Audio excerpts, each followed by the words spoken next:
എല്ലാവർക്കും നമസ്കാരം. നമ്മൾ ആദ്യം ഒരു വീഡിയോ ചെയ്തിട്ടുണ്ടായിരുന്നു. അതായത് LDCക്ക് പഠിക്കേണ്ട രീതി എങ്ങനെയാണ്, പഠിക്കേണ്ട സോഴ്സസ് ഏതൊക്കെയാണ്, ഏതൊക്കെ ബുക്സ് റെഫർ ചെയ്യണം, അത് സബ്ജക്റ്റ് വൈസ് നമ്മൾ പറഞ്ഞിട്ടുണ്ടായിരുന്നു. അപ്പോൾ അത് കുറേ കമൻറ്റ്സ് വന്നിട്ടുണ്ടായിരുന്നു. അപ്പോൾ വിചാരിച്ചു ഒരു വീഡിയോ കൂടെ ചെയ്യാം, ആ കമൻറ്റ്സിനൊക്കെ ആൻസേഴ്സ് ആയിട്ട് ഒരു വീഡിയോ കൂടെ ചെയ്യാമെന്ന് വിചാരിച്ചു. അപ്പോൾ അതിന് വേണ്ടിയിട്ടാണ് ഈ ഒരു വീഡിയോ. ആദ്യം തന്നെ എനിക്ക് പറയാനുള്ള വേറൊരു കാര്യം എന്താണെന്ന് വെച്ചാൽ, കുറേ ആൾക്കാർ തമിഴ്നാട് SCERT ടെക്സ്റ്റ് ബുക്കിനെ കുറിച്ച് ചോദിച്ചിട്ടുണ്ടായിരുന്നു. ഏറ്റവും കൂടുതൽ കമൻറ്റ്സ് വന്നത് തന്നെ ആ ഒരു ബുക്സിനെ കുറിച്ചായിരുന്നു. പിന്നെ ശ്രീധര മേനോൻ്റെ ടെക്സ്റ്റ് ബുക്കിനെ കുറിച്ച് ചോദിച്ചിട്ടുണ്ടായിരുന്നു, ലക്ഷ്മികാന്തിൻ്റെ ബുക്സൊക്കെ ചോദിച്ചിട്ടുണ്ടായിരുന്നു അല്ലേ. അപ്പോൾ എനിക്ക് ആദ്യം പറയാനുള്ള കാര്യം എന്താണെന്ന് വെച്ചാൽ, ഈ തമിഴ്നാട് SCERT ആണെങ്കിലും ശ്രീധര മേനോൻ്റെ ഹിസ്റ്ററി ആണെങ്കിലും ലക്ഷ്മികാന്ത് ആണെങ്കിലും നമ്മൾ കുറേ ബേസിക് സോഴ്സസ് ഉണ്ടല്ലോ, SCERT, PSC ബുള്ളറ്റിൻ, PYQ, അങ്ങനെയുള്ള ബേസിക് സോഴ്സസ് എല്ലാം പഠിച്ച് കഴിഞ്ഞതിന് ശേഷം മാത്രമേ ഈ ടെക്സ്റ്റ് ബുക്ക് പഠിക്കാൻ പാടുള്ളൂ കേട്ടോ. കാരണം നമുക്ക് ഇതിൽ നിന്ന് ക്വസ്റ്റ്യൻസ് വരുമെന്ന് അത്രയ്ക്ക് ഉറപ്പില്ല. ഓക്കെ, സോ ഞാൻ അന്നേ പറഞ്ഞിട്ടുണ്ടായിരുന്നു, സേഫ് സൈഡ് മാത്രമാണ് ഈ ബുക്സ് എല്ലാം എന്ന് പറഞ്ഞിട്ടുണ്ടായിരുന്നു. ഓക്കെ, സോ പിന്നെ വേറൊരു കാര്യം, തമിഴ്നാട് SCERTയുടെ ഓൾഡ് ബുക്സും ഉണ്ട്, ന്യൂ ബുക്സും ഉണ്ട്. അപ്പോൾ ഞാൻ വായിച്ചത് ഓൾഡ് ബുക്ക് തന്നെയാണ്. അതിൽ ഓൾഡ് ബുക്സാണ് കുറച്ചുകൂടി സെൻറ്റൻസസ് എല്ലാം യൂസ്ഫുൾ ആയിട്ട് തോന്നിയിട്ടുള്ളത്, ഈസി ആയിട്ട് തോന്നിയിട്ടുള്ളത്. കുറച്ച് എക്സ്ട്രാ പോയിൻറ്റ്സും അതിലുണ്ട്. അപ്പോൾ അതിൽ ചാപ്റ്റേഴ്സ് കുറേ പേര് ചോദിച്ചിട്ടുണ്ടായിരുന്നു. ചാപ്റ്റേഴ്സ് എന്ന് പറയുമ്പോൾ 11th SCERT ആണെന്നാണ് എൻ്റെ ഒരു ഓർമ്മ. അതിൽ ആൻഷ്യൻ്റ് ഇന്ത്യ, മിഡീവൽ ഇന്ത്യ നമ്മുടെ സിലബസിൽ കൊടുത്തിട്ടില്ല. ഡയറക്റ്റ്ലി 1857 ഫസ്റ്റ് വാർ ഓഫ് ഇൻഡിപെൻഡൻസിനെ കുറിച്ചാണ് പറയുന്നത്. അല്ലാതെ അത് തൊട്ടാണ് സ്റ്റാർട്ട് ചെയ്യുന്നത് സിലബസ് തന്നെ. സോ ആ ടെക്സ്റ്റിൽ നിങ്ങൾ എന്താ ചെയ്യുന്നത് വെച്ചാൽ ആ ചാപ്റ്റേഴ്സ് മാത്രം പഠിച്ചാൽ മതി. പിന്നെ വേൾഡ് ഹിസ്റ്ററിയും പറയുന്നുണ്ട്, ആ വേൾഡ് ഹിസ്റ്ററി വരുന്ന ചാപ്റ്റേഴ്സും പഠിക്കണം. ഓക്കെ, പിന്നെ ഡൗൺലോഡ് ചെയ്യേണ്ട സൈറ്റ് UPSC ഫ്രീ PDF എന്നൊരു സൈറ്റ് ഉണ്ട്.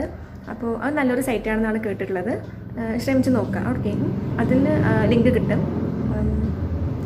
പിന്നെ കുറേ ക്വസ്റ്റ്യൻസ് വന്നിട്ടുണ്ടായിരുന്നു, ഞാൻ എഴുതി വെച്ചിട്ടുണ്ട് കമൻസ് എല്ലാം. പഠന രീതിയെ കുറിച്ച് ചോദിച്ചിട്ടുണ്ടായിരുന്നു. പഠന രീതി എന്ന് പറയുമ്പോൾ ഇപ്പോൾ ഓരോരുത്തർക്കും ഓരോ സിറ്റുവേഷൻ ആയിരിക്കാം അല്ലെ. വീട്ടിലാണെങ്കിലും ചിലർ ജോലിക്ക് പോയിട്ട് പഠിക്കുന്നവരുണ്ടാവാം, ചില ഹൗസ് വൈഫ്സ് ഉണ്ടാകാം, ചിലവർ 24 hours പഠിക്കാൻ വേണ്ടി മാറ്റിവെച്ച ആൾക്കാർ ഉണ്ടായിരിക്കും.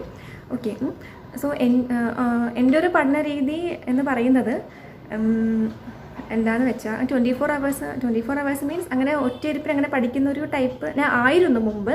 പക്ഷേ LDCക്ക് അങ്ങനെയല്ല പഠിച്ചത്. ഓക്കെ, അതായത് ഇപ്പോൾ എനിക്ക് ആ ടൈമിലൊരു 3-4 വയസ്സ് ആ ഒരു പ്രായത്തിലൊരു കുട്ടി ഉണ്ടായിരുന്നു. അപ്പോൾ അവന് കുറേ അറിയായിരിക്കും, അവന് കുറേ ആവശ്യങ്ങളുണ്ടായിരുന്നു, ഭയങ്കര ഒരു കുറുമ്പുള്ളൊരു കുട്ടിയായിരുന്നു. സോ അങ്ങനെ ഇരുന്ന് പഠിക്കാൻ എനിക്ക് ടൈം കിട്ടിയിട്ടുണ്ടായിരുന്നില്ല. പിന്നെ ഹസ്ബൻഡിൻ്റെ വീട്ടിൽ നിന്നാണ് പഠിച്ചത്.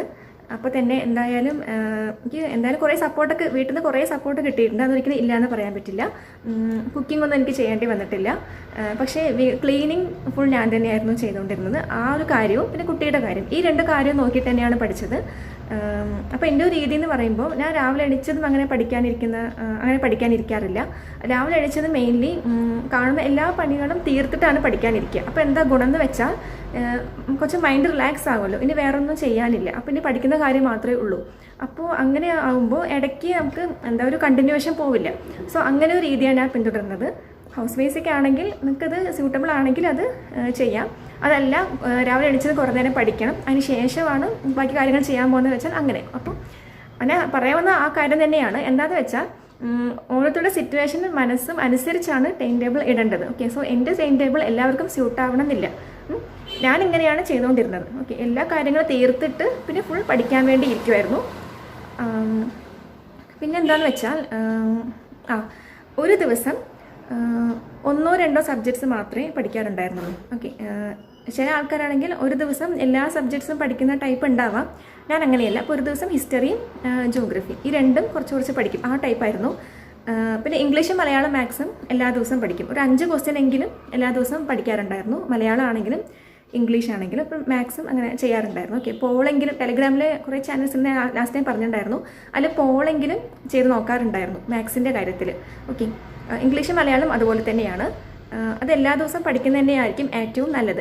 കാരണം മാർക്ക് സ്കോറിങ്ങിലുള്ള ഒരു ഇമ്പോർട്ടൻ്റ് ആയിട്ടുള്ള സബ്ജക്ട്സ് ആണ് ഇംഗ്ലീഷും മലയാളവും മാത്സും. അതിൽ മാർക്ക് പോയാൽ നമ്മൾ മൊത്തം മാർക്കിനെ ഭയങ്കരമായിട്ട് ബാധിക്കും. ഓക്കെ, GK എന്ന് പറയുന്നത് നമുക്കൊരു ലെവലുണ്ട്, ആ ലെവലിൻ്റെ അപ്പുറം ക്വസ്റ്റ്യൻസ് ചോദിച്ചാൽ നമുക്ക് എഴുതാൻ പറ്റിയെന്ന് വരില്ല, അത് ആർക്കും എഴുതാൻ പറ്റില്ല. അപ്പോൾ അത്രയ്ക്കൊരു റാങ്ക് മേക്കിംഗ് അല്ല, അതായത് ഈ മാത്സ് മലയാളം ഇംഗ്ലീഷിന് അത്രയ്ക്ക് റാങ്ക് മേക്കിംഗ് അല്ല. ഓക്കെ, പിന്നെ എനിക്ക് പറയാനുള്ളത് എന്താണെന്ന് വെച്ചാൽ ഇപ്പോൾ പഠിക്കുന്ന ടൈമിൽ നമ്മൾ പഠിക്കുന്ന കാര്യങ്ങൾ വളരെ നന്നായി പഠിക്കുക. ഇപ്പോൾ ഒരു ദിവസം ഒരു പേജേ വായിക്കാൻ പറ്റുള്ളൂ. പല സിറ്റുവേഷൻസ് ഉണ്ടാവാം അല്ലേ? പ്രത്യേകിച്ച് വീട്ടമ്മമാരൊക്കെ ആണെങ്കിലും ഇപ്പോൾ എന്നേക്കാളും കൂടുതൽ വർക്കുള്ള ആൾക്കാരായിരിക്കാം, വീട്ടിൽ എല്ലാ കാര്യങ്ങളും നോക്കി പഠിക്കുന്ന ആൾക്കാരുണ്ടായിരിക്കാം. അപ്പോൾ അവർക്കൊക്കെ ആണെങ്കിലും ഒരു ദിവസം ഒരു പേജ് മാത്രമേ പഠിക്കാൻ പറ്റുള്ളൂ എന്നുണ്ടെങ്കിൽ പോലും അത് മതി. ഓക്കെ, അത് നന്നായി പഠിക്കുക, അത്രയേ ഉള്ളൂ. അല്ലാതെ ഇപ്പോൾ 12 hours 8 to 12 hours പഠിക്കുന്ന ആൾക്കാരും ഉണ്ടാവാം. അങ്ങനെ പഠിച്ചിട്ട് ഇപ്പോൾ ഒന്നും മനസ്സിലായില്ല എന്ന് വെച്ചാൽ ആ ദിവസം ശരിക്കും വേസ്റ്റാണ്. ഓക്കെ, സോ പഠിക്കുന്ന ടൈമിൽ പഠിക്കുന്ന കാര്യം അതിൽ നിന്ന് എന്ത് ക്വസ്റ്റ്യൻ വന്നാൽ നമുക്ക് എഴുതാൻ പറ്റണം, അങ്ങനെ പഠിക്കുക, അത്രയും മനസ്സിലാക്കി പഠിക്കുക. അത് വളരെ കുറച്ചായാൽ പോലും കുഴപ്പമില്ല. അതാണ് എൻ്റെ ഒരു എക്സ്പീരിയൻസ്. ഓക്കെ, പിന്നെ പറയുന്നത് എന്താ വെച്ചാൽ ആ ഒരു ദിവസം ഞാൻ പറഞ്ഞല്ലോ ഇംഗ്ലീഷ് മലയാളം മാത്സ് എന്തായാലും പഠിക്കാറുണ്ട്. പിന്നെ ഒരു 2 സബ്ജക്ട്സ്. ഓക്കെ, ഇംഗ്ലീഷ് മലയാളം മാത്സിന് വേണ്ടി വലിയ ടൈം സ്പെൻഡ് ചെയ്യാറില്ല, എല്ലാ ദിവസവും പഠിക്കുന്നുണ്ടല്ലോ. സോ കുറച്ച് ഒരു മണിക്കൂർ മതിയാകും 3-നും ചേർത്തിട്ട്. 5 ക്വസ്റ്റ്യൻസ് അങ്ങനെയൊക്കെ ഞാൻ പഠിക്കാറുള്ളൂ. പിന്നെ ആ 2 സബ്ജക്ട്സും പഠിക്കാറുണ്ട്. പിന്നെ ന്യൂസ് പേപ്പർ മസ്റ്റാണ്, അത് വായിക്കുക. കാരണം ഇപ്പോൾ എക്സാമിന് പോകുന്ന ആ ഒരു ദിവസം വരുന്ന ന്യൂസ് പോലും ചിലപ്പോൾ എന്താവാം ആ എക്സാമിൽ ചോദിക്കാം. ഓക്കെ, അത് GK ആയിട്ടും ചോദിക്കാം, കറണ്ട് അഫെയറിലും ചോദിക്കാം. കാരണം അന്നത്തെ കറണ്ട് അഫെയർ എന്ന് പറയുന്നത് ആ ദിവസത്തെ കറണ്ട് അഫെയർ മാത്രമല്ല, അത് എന്നോ നടന്ന സംഭവം കൂടി ആവാം. ഓക്കെ, അതുകൊണ്ടാണ് അങ്ങനെ പറയുന്നത്. ഓക്കെ, അങ്ങനെ കുറേ എക്സ്പീരിയൻസ് ഉണ്ടായിട്ടുമുണ്ട്. ഓക്കെ, പിന്നെ പറയുന്നത് എന്താ വെച്ചാൽ ടെൻഷൻസ് ഇല്ലാതെ പഠിക്കുക. ഓക്കെ, ടെൻഷൻ ഉണ്ടാകുമ്പോൾ തന്നെ എക്സാമിനെ കുറിച്ച് പല ടെൻഷൻസും എല്ലാവർക്കും ഉണ്ട്, പഠിക്കുന്ന എല്ലാവർക്കും ഉള്ള കാര്യമാണ് ടെൻഷൻ എന്നുള്ളത്. നിങ്ങൾക്ക് മാത്രമല്ല, എക്സാം കിട്ടുമോ ഇല്ലയോ അങ്ങനെയുള്ള ടെൻഷൻസ് എല്ലാവർക്കും ഉണ്ട്. അപ്പോൾ ഈ ടെൻഷനെ കുറിച്ച് തന്നെ ആലോചിച്ചുകൊണ്ടിരുന്നാൽ നമുക്ക് സമയം പോയിക്കൊണ്ടേയിരിക്കുകയാണ് ചെയ്യുക, ദിവസങ്ങളും പോയിക്കൊണ്ടേയിരിക്കും, നമ്മളെവിടെയും എത്തില്ല. ഓക്കെ, സോ ഭയങ്കര ഹാപ്പി ആയിട്ട് റിലാക്സ് ചെയ്തിരുന്ന് പഠിക്കുക. പഠിക്കുന്നത് എക്സാമിന് വേണ്ടിയെന്ന് ഒരിക്കലും ചിന്തിക്കരുത്. ആ സബ്ജക്ട്സ് ഒരു ഇൻട്രസ്റ്റ് ആയിട്ട് എൻജോയ് ചെയ്ത് പഠിക്കുക. ഓക്കെ, ഇപ്പോൾ ഹിസ്റ്ററി ആണെങ്കിലും നമുക്ക് അറിയാൻ വേണ്ടി പഠിക്കുക. നമ്മുടെ ഇന്ത്യയിലാണെങ്കിലും വേൾഡ് ആണെങ്കിലും ഇങ്ങനെയൊക്കെ സംഭവിച്ചിട്ടുണ്ട്. ഓക്കെ, എക്കണോമിക്സ് ആണെങ്കിലും ജോഗ്രഫി ആണെങ്കിലും എല്ലാം. ഓക്കെ, പിന്നെ പൊളിറ്റിക്സ് എക്കണോമിക്സ് ആണെങ്കിൽ അപ്പോൾ എനിക്ക് പറയാനുള്ള കാര്യം എന്താണെന്ന് വെച്ചാൽ, അപ്പോൾ നമ്മൾ ന്യൂസ് പേപ്പർ എന്ന് വായിക്കുമല്ലോ, അപ്പോൾ ഈ പഠിക്കുന്ന കാര്യം ന്യൂസ് പേപ്പറിൽ കാണും. ഓക്കെ, അപ്പോൾ നമ്മൾ ന്യൂസ് പേപ്പർ വായിക്കുമ്പോൾ മനസ്സിലാകും, ഓ ഈ ടോപ്പിക്ക് നമ്മൾ പഠിച്ചതല്ലേ. അപ്പോൾ വായിക്കുമ്പോൾ ചില കാര്യം നമുക്ക് ഓർമ്മയിൽ വരും, അത് ചിലപ്പോൾ മറന്നു പോകും, ഇതെന്തായിരിക്കാമെന്ന് മറന്നു പോകും. അപ്പോൾ വീണ്ടും ടെക്സ്റ്റ് എടുത്ത് നോക്കുക. ഓക്കെ, സോ ന്യൂസ് പേപ്പറിനെയും പഠിക്കുന്ന കാര്യങ്ങൾ തമ്മിൽ റിലേറ്റ് ചെയ്താൽ പഠിക്കാനും ഇൻട്രസ്റ്റ് വരും, ന്യൂസ് പേപ്പർ വായിക്കാനും ഇൻട്രസ്റ്റ് വരും. ഓക്കെ, സോ അത് മറക്കൂല. അങ്ങനെയാണ് എനിക്ക് തോന്നിയിട്ടുള്ളത്. സോ ഞാൻ പറഞ്ഞല്ലോ എനിക്കൊരു സ്ട്രിക്റ്റ് ടൈം ടേബിൾ ഇല്ലായിരുന്നു, ടൈം കിട്ടുമ്പോഴൊക്കെ പഠിക്കാറുണ്ടായിരുന്നു, അത്രയേ ഉള്ളൂ. പിന്നെ എത്ര മണിക്കൂർ പഠിച്ചെന്ന് കുറേ പേര് ചോദിച്ചിട്ടുണ്ടായിരുന്നു. അത് ഇതുവരെ ഞാനിങ്ങനെ കൗണ്ട് ചെയ്തിട്ടില്ല. എന്നാലും 5 to 6 hours, ഒരു ദിവസം 5 to 6 hours അത്രയൊക്കെ ടൈം കിട്ടാറുള്ളൂ. പിന്നെ ഞാൻ വേറൊരു കാര്യം പറയാനുള്ളത് എന്താണെന്ന് വെച്ചാൽ, ഫുൾ ഡേ പഠിക്കണം എന്ന് ഇല്ല, കുറച്ച് റെസ്റ്റൊക്കെ എടുക്കണം. ഞാൻ അങ്ങനെ ചെയ്യാറുണ്ട്, പാട്ടൊക്കെ കേൾക്കാറുണ്ട്, റെസ്റ്റ് എടുക്കാറുണ്ട്. വീക്ക്ലി വൺസ് എന്ന് പറയുമ്പോൾ ഒരു സൺഡേ അല്ലെങ്കിൽ സാറ്റർഡേയോ ഒരു ദിവസം നിങ്ങൾക്ക് റെസ്റ്റ് കൊടുക്കാം. ആ ഒരു ദിവസം ബുക്കേ എടുക്കേണ്ട ആവശ്യമില്ല. അപ്പോൾ അങ്ങനെ കുറച്ച് റെസ്റ്റ് എടുത്തിട്ടും ഇച്ചിരി റിലാക്സ് ചെയ്തിട്ടും പഠിക്കുകയാണെങ്കിൽ കുറച്ചുകൂടി ഇൻട്രസ്റ്റിംഗ് ആയിരിക്കും, കാര്യങ്ങൾ മറന്നു പോവില്ല, പെട്ടെന്ന് ബോറടിക്കില്ല. ഓക്കെ, അങ്ങനെയൊക്കെ വെച്ചുകൂടി പഠിക്കുക. ഓക്കെ, ഇത് എല്ലാവർക്കും സ്യൂട്ടാവണമെന്നില്ല, ഞാൻ എൻ്റെ കാര്യമാണ് പറയുന്നത്. ഓക്കെ, പിന്നെന്താന്ന് വെച്ചാൽ, പിന്നെ വേറൊരു കാര്യം പറയാനുള്ളത്, ഇപ്പോൾ പല ആൾക്കാരുണ്ട് നമ്മൾ ചെയ്യേണ്ട കാര്യങ്ങൾ നമ്മൾ തന്നെ ചെയ്യണം. ഓക്കെ, ഇപ്പോൾ നമ്മൾ ചെയ്യേണ്ട കാര്യങ്ങൾ മറ്റുള്ളവരെ ഏൽപ്പിച്ചിട്ട് നമ്മൾ പഠിക്കുകയാണെങ്കിൽ നമുക്ക് ആ ഒരു ടെൻഷനായിരിക്കും മനസ്സിലുണ്ടാവുക. അപ്പോൾ പഠിക്കുന്ന കാര്യം നമുക്ക് ചിലപ്പോൾ ഓർമ്മയിൽ വരണമെന്നില്ല, പഠിക്കാനുള്ളൊരു താല്പര്യം കൂടെ പോകും. ഓക്കെ, സോ ഇപ്പോൾ വീട്ടിലാണെങ്കിലും ഇപ്പോൾ നമ്മുടെ കുട്ടികളാണെങ്കിലും, ഇപ്പോൾ കുട്ടികളുള്ള ഹൗസ് വൈഫ് കുറേ പേരുണ്ടാവുമല്ലോ, അപ്പോൾ കുട്ടികളുള്ള അമ്മമാരാണെങ്കിലും ഇപ്പോൾ നമ്മുടെ എല്ലാ കാര്യങ്ങളും നമ്മൾ കുട്ടികളുടെ കാര്യം എല്ലാം നമ്മൾ തന്നെ ചെയ്തിട്ട് അവർക്ക് പല ആവശ്യങ്ങളും ഉണ്ടാവാം അല്ലേ, നമ്മുടെ സമയം കുറേ അവർ കാരണം നഷ്ടപ്പെടും, ശരി തന്നെയാണ്. പക്ഷേ അവർക്കൊരു ഭാവി ഉണ്ടല്ലോ അല്ലേ. അപ്പോൾ അവരുടെ കാര്യങ്ങളെല്ലാം ചെയ്തു കൊടുത്തിട്ട് പിന്നീട് പഠിക്കാനിരിക്കുമ്പോൾ ശരിക്കും എന്താണെന്ന് വെച്ചാൽ നമ്മുടെ കടമകൾ നമ്മൾ ചെയ്യുന്നുണ്ട്, നമ്മൾ പഠിക്കുന്നുണ്ട്. പഠിക്കുമ്പോൾ തന്നെ മനസ്സിനൊരു സമാധാനമാണ്, ഞാൻ ഇത്രയും കാര്യങ്ങൾ ചെയ്ത് കഴിഞ്ഞു എന്നിട്ടാണ് ഞാൻ പഠിക്കാനിരിക്കുന്നത്. അങ്ങനെ ചിന്തിക്കുമ്പോൾ തന്നെ നമുക്ക് ഒരു കോൺഫിഡൻസ് ആണ്. ആ കോൺഫിഡൻസിന് മതി എന്തിന് പഠിക്കാനും എക്സാം എഴുതാനും. ഓക്കെ, അതുകൂടി ഓർക്കുക. പിന്നെ എനിക്ക് പറയാനുള്ളതെന്ന് വെച്ചാൽ, ഞാൻ പറഞ്ഞു തന്നെയാണ്, ഭയങ്കര പീസ്ഫുൾ ആൻഡ് റിലാക്സ്ഡ് ആയിട്ട് എപ്പോഴും പഠിക്കുക. ടെൻഷൻസ് പരമാവധി ഒഴിവാക്കുക. കാരണം ടെൻഷൻസ് ഒഴിവാക്കുന്നവരാണ് അവസാനം വിജയിക്കുന്നത്. ഓക്കെ, പ്രത്യേകിച്ച് PSCയിൽ അറിയാലോ, ആകെ ഇപ്പോൾ ഒരു വർഷം പഠിച്ചാൽ പോലും നമുക്ക് എക്സാം എഴുതാൻ കിട്ടുന്ന സമയം വളരെ കുറവാണ്, ശരിയല്ലേ? ഒരു 1.5 മണിക്കൂറൊക്കെയാണ് ഇപ്പോൾ ലേറ്റസ്റ്റ് സിലബസ് വഴി നമുക്ക് ലഭിക്കുന്നത്. ആ 1.5 മണിക്കൂറിലാണ് ആ ഒരു വിധി നിർണ്ണയിക്കുന്നത്, അല്ലേ? സോ എന്താ, ടെൻഷൻസ് ഒഴിവാക്കിയാൽ മാത്രമേ ആ ടൈമിൽ നന്നായിട്ട് പെർഫോം ചെയ്യാൻ സാധിക്കുള്ളൂ. ഒന്നാമത് മെമ്മറി പവർ ആണെങ്കിലും നെഗറ്റീവ് മാർക്കിംഗ് കുറയ്ക്കാനാണെങ്കിലും തെറ്റി അങ്ങോട്ടും ഇങ്ങോട്ടും ബബിൾ ചെയ്യാതിരിക്കാനാണെങ്കിലും എല്ലാം നമ്മൾ പീസ്ഫുള്ളായിരിക്കുക, റിലാക്സ് ആയിരിക്കുക. ഓക്കെ, ഇനി കുറേ കമൻസിലേക്ക് വരാം. ഇമ്പോർട്ടൻറ്റ് കമൻസ് മാത്രമേ ഞാൻ എടുത്തിട്ടുള്ളൂ. ആക്ട് പഠിച്ച സൈറ്റ് ഏതാണെന്ന് ഒരാൾ ചോദിച്ചിട്ടുണ്ടായിരുന്നു. ഞാൻ ആ വീഡിയോയിൽ പറഞ്ഞിട്ടുണ്ടായിരുന്നു, ആക്ട് പ്രത്യേകിച്ച് സൈറ്റ് നോക്കി പഠിച്ചിട്ടില്ല. ആക്ട്സ് ഉണ്ടല്ലോ, അത് ഇമ്പോർട്ടൻറ്റ് ആക്ട്സ് അതേപോലെ ഒഫീഷ്യൽ ആക്ട് ഡൗൺലോഡ് ചെയ്തിട്ട് അത് വായിക്കുകയാണ് ചെയ്തത്. അത് വായിച്ച് അടയാളപ്പെടുത്തിയിട്ട് തന്നെയാണ് പഠിച്ചത്. അടയാളപ്പെടുത്തിയ ഭാഗങ്ങൾ വീണ്ടും പഠിക്കുമായിരുന്നു. ഓക്കെ, അതായത് ആക്ട് ആദ്യം ഡൗൺലോഡ് ചെയ്തിട്ട് മുഴുവൻ വായിച്ചിട്ട് ഇമ്പോർട്ടൻറ്റ് പോയിൻറ്റ്സ് അടയാളപ്പെടുത്തും. പിന്നീട് റിവൈസ് ചെയ്യുമ്പോൾ ആ അടയാളപ്പെടുത്തിയ ഭാഗങ്ങൾ മാത്രമായിട്ട് പഠിക്കുമായിരുന്നു. ഓക്കെ, അങ്ങനെയാണ് ആക്ട് പഠിച്ചത്. സൈറ്റ് അങ്ങനെ സൈറ്റിൽ അങ്ങനെ പഠിച്ചിട്ടില്ല. പിന്നെ അന്ന് പറഞ്ഞ വേറൊരു കാര്യം, ആ ആക്ട് ജസ്റ്റ് അടിച്ചു കൊടുത്തിട്ട് MCQ ചെയ്യുമായിരുന്നു, അങ്ങനെയാണ് പറഞ്ഞത്. ഓക്കെ, പിന്നെ LP-UP സിലബസും LD സിലബസും ഓക്കെ ഡിഫറെൻ്റ് ആണോ എന്നല്ലേ, കമ്പയറബിൾ ആണോ എന്നാണ് ഒരു കുട്ടി ചോദിച്ചിട്ടുണ്ടായിരുന്നത്. ഞാനിത് ഈ ഒരു കമൻറ്റ് വായിച്ചപ്പോഴാണ് LP-UPയുടെ സിലബസ് നോക്കിയത്. എനിക്ക് തോന്നിയത് എന്താണെന്ന് വെച്ചാൽ LP-UPയുടെ സിലബസും LDയുടെ സിലബസും സിമിലർ അല്ല. സിമിലാരിറ്റി ഉണ്ട്, പക്ഷെ ഒരു 30 to 40% സിമിലാരിറ്റി മാത്രമേ ഉള്ളൂ. ഓക്കെ, അതായത് ഇപ്പോൾ ഫോർ എക്സാമ്പിൾ ഇമ്പോർട്ടൻറ്റ് ആക്ട്സ് ആണെങ്കിൽ പോലും ആ ഒരു സ്പെഷ്യൽ ടോപ്പിക്ക് അല്ല LP-UPക്കുള്ളത്. LP-UPയിലുള്ള സ്പെഷ്യൽ ടോപ്പിക്സ് അല്ല LDക്കുള്ളത്. സ്പെഷ്യൽ ടോപ്പിക്സിൽ വന്ന ഡിഫറൻസ് മാത്രമല്ല, മലയാളം നോക്കുകയാണെങ്കിൽ മലയാളം സിലബസ് LP-UPക്ക് എൻറ്റിയർലി ഡിഫറെൻ്റ് ആണ്. ഇംഗ്ലീഷ് ആണെങ്കിലും എക്സ്ട്രാ കുറേ പഠിക്കാനുണ്ട് LP-UPക്ക്. പിന്നെ LP-UPയുടെ സാമൂഹ്യ പഠനം എന്നൊരു ടോപ്പിക്ക് കണ്ടു, അത് നമുക്ക് LDക്ക് പഠിക്കാനില്ല. ഓക്കെ, പിന്നെ ഹിസ്റ്ററി ആണെങ്കിലും ഐക്യ കേരള പ്രസ്ഥാനം അങ്ങനെ കുറേ ടോപ്പിക്സ് ഉണ്ടല്ലോ, അങ്ങനെയുള്ള ടോപ്പിക്സ് ഒന്നും LP-UPയിൽ കണ്ടില്ല. ഓക്കെ, പൊളിറ്റിക്സ് വളരെ കുറച്ചേ ഉള്ളൂ LP-UPയിൽ. അങ്ങനെ കുറേ ഡിഫറൻസ് ഉണ്ട്. ഓക്കെ, സോ എനിക്ക് പറയാനുള്ളത് എന്താണെന്ന് വെച്ചാൽ, ഇപ്പോൾ രണ്ടും പഠിക്കണം എക്സാം എന്നുണ്ടെങ്കിൽ നല്ല കാര്യം തന്നെയാണ്. പക്ഷേ ടൈം മാനേജബിൾ ആണോ എന്ന് നോക്കണം, നിങ്ങളുടെ സിറ്റുവേഷൻ കൂടെ നോക്കണം, ടൈം എത്രത്തോളം കിട്ടും നോക്കണം. രണ്ടും കൂടെ പഠിക്കാൻ നിന്നാൽ കുറച്ച് ടഫാണ്. പക്ഷേ പഠിക്കാൻ പറ്റുകയാണെങ്കിൽ പഠിക്കാം, ടൈം ഉള്ളവരാണെങ്കിൽ പഠിക്കാം. അങ്ങനെ ഒരു കാര്യം ചെയ്യാം. അതല്ലാന്ന് വെച്ചാൽ എനിക്ക് വേറൊരു ഐഡിയ പറയാനുള്ളത് എന്താണെന്ന് വെച്ചാൽ, ഈ ജനുവരിയിൽ PSC ഹോൾ 1 ഇയറിൻ്റെ കലണ്ടർ പുറത്തിറക്കുന്നതാണ് പറഞ്ഞത്, അല്ലെ, എക്സാം കലണ്ടർ. അത് നോക്കിയിട്ട് ഇപ്പോൾ LDയും LP-UPയും തമ്മിൽ ഒരു രണ്ടും അടുത്തടുത്തുള്ള എക്സാമാണ്, ഭയങ്കര അടുത്താണ്. ഇപ്പോൾ സെയിം മന്ത് തന്നെയാണ് വരുന്നതെന്ന് വെച്ചാൽ രണ്ടും പഠിക്കുന്നതിൽ എനിക്ക് വലിയ അർത്ഥം തോന്നുന്നില്ല. പക്ഷേ രണ്ടും തമ്മിൽ ഒരു 2 month 1 month ഡിഫറൻസ് ഉണ്ടെങ്കിൽ ആ ഡിഫറൻസ് ആ ടൈമിൽ എന്ത് ചെയ്യാം, ഈ സെക്കൻഡ് വരുന്ന എക്സാമിന് വേണ്ടിയുള്ള സ്പെഷ്യൽ ടോപ്പിക്സും കാര്യങ്ങളും പഠിച്ചെടുക്കാം. ഓക്കെ, സോ പഠിക്കേണ്ടതെന്ന് പറയുന്നില്ല, പക്ഷേ ടൈം അത്രയ്ക്ക് മാനേജ് ചെയ്യാൻ പറ്റണം. ഓക്കെ, അത്രയേ ഉള്ളൂ. കറണ്ട് അഫെയർസ് എങ്ങനെയാണ് പഠിച്ചതെന്ന് ചോദിച്ചിട്ടുണ്ടായിരുന്നു. ഓക്കെ, കറണ്ട് അഫെയർസ് ഞാൻ പറഞ്ഞു, എനിക്ക് ന്യൂസ് പേപ്പർ വായിക്കാൻ ഭയങ്കര ഇഷ്ടമാണ്. ഓക്കെ, എനിക്ക് ഭയങ്കര ഹോബി തന്നെയാണ് അത് ന്യൂസ് പേപ്പർ വായന എന്നുള്ളത്. സോ എനിക്ക് കറണ്ട് അഫെയർസ് പ്രത്യേകം പഠിക്കേണ്ടി വന്നിട്ടില്ല. എന്നാൽ പോലും ആ ഒരു ടൈമിൽ ഈ കറണ്ട് അഫെയർസിൻ്റെ ടൈം, ഞങ്ങളുടെ LDയുടെ എക്സാം ടൈമിൽ PSC ബുള്ളറ്റിൻ തന്നെ കറണ്ട് അഫെയർസിൻ്റെ ഒരു 1001 ക്വസ്റ്റ്യൻസ് അങ്ങനെ ഒരു ബുക്ക് ഇറക്കിയിട്ടുണ്ടായിരുന്നു. സോ ആ ബുക്കിലുള്ള ക്വസ്റ്റ്യൻസ് ഞാൻ ബുക്ക് വാങ്ങിയിട്ടില്ലായിരുന്നു, പക്ഷേ ആ ബുക്കിലുള്ള ക്വസ്റ്റ്യൻസ് കുറേ ആൾക്കാർ യൂട്യൂബ് വീഡിയോസ് ചെയ്തിട്ടുണ്ടായിരുന്നു. സോ ആ വീഡിയോ നോക്കിയിട്ടാണ് നോക്കിയിട്ട് കുറേ പഠിച്ചിട്ടുണ്ടായിരുന്നു.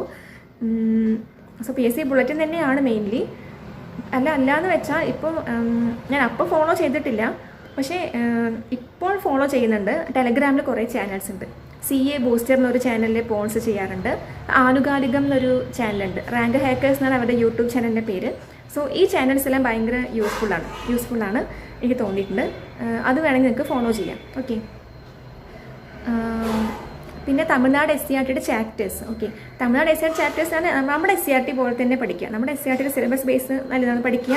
നമ്മുടെ SCERTയിൽ കുറേ എക്സ്ട്രാ ഒക്കെ ഉണ്ട്, മിഡീവൽ ഇന്ത്യ, ആൻഷ്യൻ്റ്, അങ്ങനെ കുറേ കാര്യങ്ങളൊക്കെ ഉണ്ട്. അതൊന്നും പഠിക്കേണ്ട ആവശ്യമില്ല കേട്ടോ, വായിക്കേണ്ട ആവശ്യമില്ല. സിലബസ് വൈസ് മാത്രം പഠിച്ചാൽ മതി. ഞാൻ അന്നേ പറഞ്ഞിട്ടുണ്ടായിരുന്നു വലിച്ചു വാരി പഠിക്കരുതെന്ന് പറഞ്ഞിട്ടുണ്ടായിരുന്നു. ഇന്നും അത് തന്നെയാണ് പറയാനുള്ളത്. തമിഴ്നാട് SCERT ഹിസ്റ്ററി ആണെങ്കിലും എല്ലായിടത്തും വായിക്കൊന്നും വേണ്ട. ഈ മോഡേൺ ഇന്ത്യയിലെ ഭാഗങ്ങൾ, ആ പോർഷൻസും പിന്നെ വേൾഡ് ഹിസ്റ്ററിയുടെ പോർഷൻസും, ഇത്രയും മാത്രമേ അതിൽ പഠിക്കാനുള്ളൂ. ഓക്കെ, പിന്നെ തമിഴ്നാട് SCERT എക്കണോമിക്സ് നല്ലതാണെന്ന് പറയുന്നു. ഞാൻ നോക്കിയിട്ടില്ല. ജസ്റ്റ് വേണമെങ്കിൽ നിങ്ങൾക്ക് എക്കണോമിക്സ് മനസ്സിലാകാത്ത ഏതെങ്കിലും ടോപ്പിക്സ് ഉണ്ടെങ്കിൽ വേണമെങ്കിൽ ഡൗൺലോഡ് ചെയ്ത് വായിച്ച് നോക്കാം. ഓക്കെ, ഞാൻ പഠിച്ചിട്ടില്ല. ഇതൊക്കെ സമയമുണ്ടെങ്കിൽ മാത്രം ഞാൻ പറഞ്ഞു കേട്ടോ. അതുകൊണ്ട് ബേസിക്കായുള്ള സോഴ്സിലാണ് പഠിച്ചിട്ട് സമയമുണ്ടെങ്കിൽ മാത്രം പഠിക്കുക. പിന്നെ ഒരു ക്വസ്റ്റ്യൻ എനിക്ക് മനസ്സിലായില്ല. OBC-കാർക്ക് എവിടെ അപ്ലൈ ചെയ്താൽ ജോബ് കിട്ടുന്നു? അങ്ങനെ ഒരു ക്വസ്റ്റ്യൻ കണ്ടിട്ടുണ്ടായിരുന്നു, പക്ഷേ എനിക്കതത്ര മനസ്സിലായില്ല. എനിക്കറിയുന്നത് എന്താ വെച്ചാൽ PSCക്ക് OBC-കാർക്ക് അങ്ങനെ പ്രത്യേകിച്ചൊന്നുമില്ല. എല്ലാവരും സെയിം തുളസി സൈറ്റ് വഴി തന്നെയാണ് അപ്ലൈ ചെയ്യുന്നത്. ഓക്കെ, ആ കമൻറ്റ് കുറച്ചുകൂടി വ്യക്തമായിട്ട് ഈ വീഡിയോയുടെ താഴെ ഇടുകയാണെങ്കിൽ ആൻസർ ചെയ്യാം. ഓക്കെ, പിന്നെ എത്ര അവേഴ്സ് പഠിച്ചു? ഞാൻ പറഞ്ഞല്ലോ, ഒരു 5 to 6 അവേഴ്സ് അത്രയ്ക്കേ പഠിച്ചിട്ടുള്ളൂ.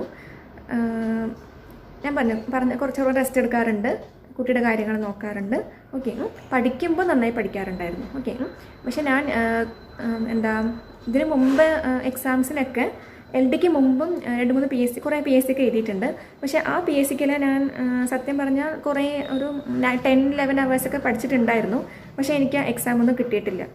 കാരണം അത്രയ്ക്കും ടെൻഷനും എക്സാം എഴുതാൻ പോകുമ്പോൾ തന്നെ കുറേ ടെൻഷനൊക്കെ വെച്ച് പഠിച്ചത് കൊണ്ടാണ് ഒരു റിലാക്സേഷൻ ഒന്നും ഉണ്ടായിരുന്നില്ല. അപ്പോൾ എൻ്റെ എക്സ്പീരിയൻസ് കൊണ്ട് തന്നെയാണ് ഞാൻ പറഞ്ഞത്, റിലാക്സായിട്ട് പീസ്ഫുള്ളായിട്ട് പഠിക്കേണ്ട ആ കുറച്ച് സമയമാണെങ്കിൽ പോലും നന്നായി പഠിക്കുക, മനസ്സിലാക്കി പഠിക്കുക എന്നുള്ളത്. ഓക്കെ, PSC ബുള്ളറ്റിൻ എവിടെയാണ് വാങ്ങിക്കാൻ കിട്ടുക? അല്ലേ, ഞാൻ PSC ബുള്ളറ്റിൻ വാങ്ങിച്ചിട്ടില്ല.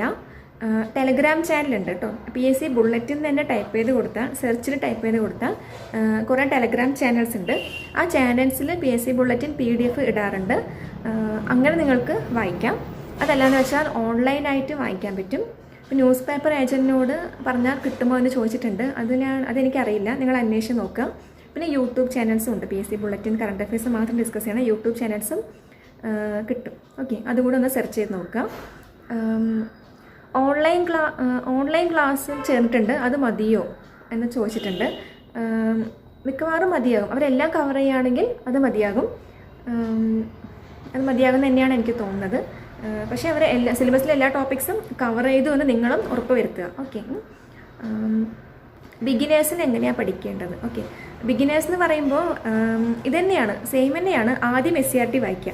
ബിഗിനേഴ്സ് ആണെങ്കിൽ എന്തായാലും ആദ്യം SCERT വായിക്കുമ്പോൾ തന്നെ 5 മുതൽ ആ ഒരു സീരീസ് ആയിട്ട് ഇങ്ങനെ വായിച്ചു തുടങ്ങുമ്പോൾ ഒരു ബേസ് കിട്ടും. ഓക്കെ, ഒരു ബേസ് കിട്ടും, അത് വായിക്കുക. പിന്നെ PYQs നോക്കുക. ബിഗിനേഴ്സ് മെയിൻലി SCERT വായിക്കുക. PYQ അതായത് പ്രീവിയസ് ക്വസ്റ്റ്യൻ പേപ്പേഴ്സ് ഉണ്ടല്ലോ, അപ്പോൾ എങ്ങനെയൊക്കെയാണ് ക്വസ്റ്റ്യൻസ് വരിക എന്ന് അറിയണം. സത്യം പറഞ്ഞാൽ ആദ്യം PYQ ആണ് നോക്കേണ്ടത് കേട്ടോ. ആദ്യം PYQ ജസ്റ്റ് ഒരു ക്വസ്റ്റ്യൻ പേപ്പർ 1-2 ക്വസ്റ്റ്യൻ പേപ്പർ എടുത്ത് നോക്കുമ്പോൾ ക്വസ്റ്റ്യൻ്റെ മോഡൽ നമുക്ക് മനസ്സിലാകും. ഓക്കെ, അപ്പോൾ വായിക്കുമ്പോൾ നമുക്ക് ഓർമ്മ വരും, ഇത് ഈ ഒരു മോഡൽ ചോദിക്കാൻ ചാൻസ് ഉണ്ട്. അപ്പോൾ PYQ നോക്കുമ്പോൾ മാത്രമേ ക്വസ്റ്റ്യൻസ് നമുക്ക് തന്നെ നമ്മൾ തന്നെ ഫ്രെയിം ചെയ്യും അറിയാതെ. ഓക്കെ, സോ PYQ നോക്കുക, SCERT വായിക്കുക. ഓക്കെ, കുറച്ച് മോക്ക് ടെസ്റ്റ്, കുറേ ക്വസ്റ്റ്യൻസും ചെയ്ത് നോക്കുക. മോക്ക് ടെസ്റ്റ് അല്ല, കുറേ ക്വസ്റ്റ്യൻസ് ചെയ്ത് നോക്കുക. ഓക്കെ, ഇതൊക്കെയാണ് ബിഗിനേഴ്സിന് ചെയ്യാനുള്ളത്. അപ്പോൾ നമുക്കൊരു ആദ്യം ഒരു താല്പര്യം ഉണ്ടാക്കുക, അതാണ് മെയിൻലി. ഓക്കെ, പിന്നീട് ഡീപ്പായിട്ടുള്ള സബ്ജക്ട്സ് ഒക്കെ പഠിക്കാൻ തുടങ്ങുക. ഓക്കെ, അതാണ് പറയാനുള്ളത്. PYQ എങ്ങനെയാണ് പഠിച്ചത്? PYQ പഠിച്ചത് PSCയുടെ ഒഫീഷ്യൽ സൈറ്റിൽ നിന്ന് തന്നെയാണ്. PSCയുടെ ഒഫീഷ്യൽ സൈറ്റിൽ ആൻസർ കീ എന്നൊരു ഭാഗം ഉണ്ടാവുമല്ലോ. ഈ ആൻസർ കീയിൽ പോയി ക്ലിക്ക് ചെയ്യുമ്പോഴാണ് അവിടെ ക്വസ്റ്റ്യൻ പേപ്പർ നമ്മുടെ റൈറ്റ് സൈഡിൽ ക്വസ്റ്റ്യൻ പേപ്പർ ഡൗൺലോഡിന് കൊടുത്തിട്ടുണ്ടാകും. ഞാൻ ഓരോന്നും അങ്ങനെ ഡൗൺലോഡ് ചെയ്ത് തന്നെയാണ് പഠിച്ചത്. അങ്ങനെ ഡൗൺലോഡ് ചെയ്ത് പഠിച്ചിട്ട് സമയം വെച്ച് ചെയ്ത് നോക്കാറുണ്ടായിരുന്നു. ഓക്കെ, ഒരു ടൈം ഇപ്പോൾ എക്സാമിൻ്റെ ടൈം 1.5 മണിക്കൂറല്ലേ. അപ്പോൾ ആ 1.5 മണിക്കൂർ ഫിക്സ് ചെയ്തിട്ട്, ഞാൻ LD എഴുതുമ്പോൾ 1.25 മണിക്കൂറായിരുന്നു. അപ്പോൾ ആ ഒരു ടൈം ഫിക്സ് ചെയ്തിട്ട് ആ ഒരു ടൈമിൽ എല്ലാ ക്വസ്റ്റ്യൻസും ചെയ്ത് നോക്കിയിട്ട് അതേ സെയിം ആൻസർക്ക് അതേ സൈറ്റിൽ പോയി ഡൗൺലോഡ് ചെയ്തിട്ട് കറക്റ്റ് ചെയ്ത് നോക്കുമായിരുന്നു. ഓക്കെ, ഇത്ര നെഗറ്റീവ് മാർക്ക് എത്ര എണ്ണം വരുന്നുണ്ട്, ഞാൻ ഈ എക്സാം അറ്റൻഡ് ചെയ്തിരുന്നെങ്കിൽ എനിക്ക് ഇത്രയും മാർക്ക് കിട്ടുമായിരുന്നു. പിന്നീട് ഞാൻ ആ എക്സാം റിസൾട്ട് വരുമ്പോൾ കട്ട് ഓഫ് നോക്കുമായിരുന്നു. ഞാൻ ഈ എക്സാം എഴുതിയിരുന്നെങ്കിൽ ഞാൻ കട്ട് ഓഫിൽ കയറുമായിരുന്നു. അങ്ങനെയൊക്കെ നോക്കുമായിരുന്നു. ഓക്കെ, സോ ഒരു ഗെയിം പോലെയായിരുന്നു. ഓക്കെ, സോ പഠനം എന്നുള്ളതൊരു ബോറിംഗ് ആയിട്ടുള്ള കാര്യമല്ല, ഒരു നമുക്ക് ഇൻട്രസ്റ്റിംഗ് ആക്കി മാറ്റാൻ സാധിക്കും. ഓക്കെ, പിന്നെ തമിഴ്നാട് ടെക്സ്റ്റ് തമിഴിലാണോ? അല്ല, തമിഴ്നാട് ടെക്സ്റ്റ് ഇംഗ്ലീഷിൽ തന്നെയാണ് കേട്ടോ, തമിഴിലൊന്നുമല്ല, ഇംഗ്ലീഷിൽ തന്നെയാണുള്ളത്. എനിക്ക് ഇംഗ്ലീഷ് എന്ന് പറയുമ്പോൾ ഭയങ്കര ഒരു ഡീപ്പ് ഇംഗ്ലീഷൊന്നും അല്ല, വായിച്ചാൽ മനസ്സിലാകുന്ന ഇംഗ്ലീഷ് തന്നെയാണ്. ഓക്കെ, സോ അത് പേടിക്കേണ്ട ആവശ്യമില്ല. സോ ഇത്രയും കമൻസിനാണ് എനിക്ക്